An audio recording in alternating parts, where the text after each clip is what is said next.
Саламатсыздар ма команда? Менің келгеніме енді бір жылдай болды, бір жылдай болып қалды. Мен өзім негізінде алдында да айтқанмын бірінші бұрында. Менде аяғым ауырады, тізем ауырғаннан аллергия 3 жылдан бері аллергия болған тұр. 20 жыл коронавирустан кейін аллергия болды менде. Сонымен аллергияға Ташкентке дейін бардым, бірақ емін таппадым.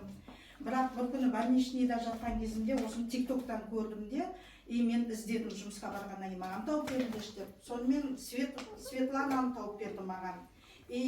Маған келіп түсіндіріп айтты, осы жаңағыдай магний водородты ішу керек.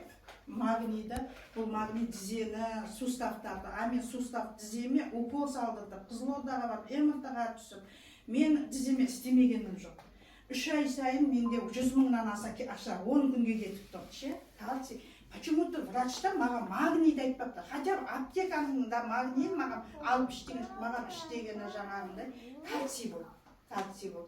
Сонымен мен ешқандай жазылған жоқпын. Мен барам есіктен баспалдақтан 3-ші этаж көтеріле алмаймын, түсе алмаймын. Өзім 5-ші этажда тұрам, туда-суда, аяғыма бауымды байлай алмаймын, аяқ киімім сондай қиналып.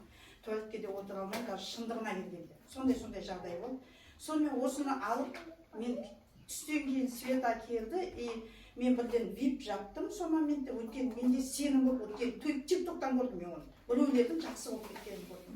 Сонымен мен осыны алдым да бір капсула аштым. Мен түнімен аяғымды сыртап, қайта тұрып, аяғымды теккілеп, ұрып, түнімен бүйтіп тұрсам, күші қайтып кетіп те ұйықтап қаламын, сол сырқырап атқан кезде, бір түнде мен осындай неде тұрмын ғой, компанияның несінде, бір түнде маған действовать етті. Может, менің сенімім күшті болмаша, или менің әйтеуір жан-жақтан алып атым ғой, білмеймін ғой әйтеуір. Сонымен бір түнде ертеңіне азанда өліп ұйықтап, азанда тұрдым, азанда душе кетіп баратым жұмысқа.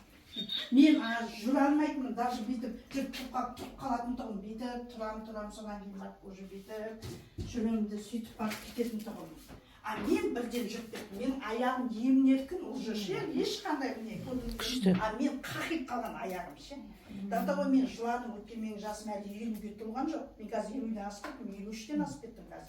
Бірақ сол моментте мен кешегі уже міне 4 балам бар, мысалы. Маған келіп өткен менің балдарымның алды енді үйленіп, енді үй болып, енді балалы болып, енді немерелі болып, оларға көмектесуге болады, студенттер. Платный бар, бесплатный бар. Мен жүгіруім керек, жалғыз басты әйелмін. Сонымен не керек, жыладым, Құдайдан сүйіндім, ақырағында жаңағы түнімен Құдайдан сүйіндім.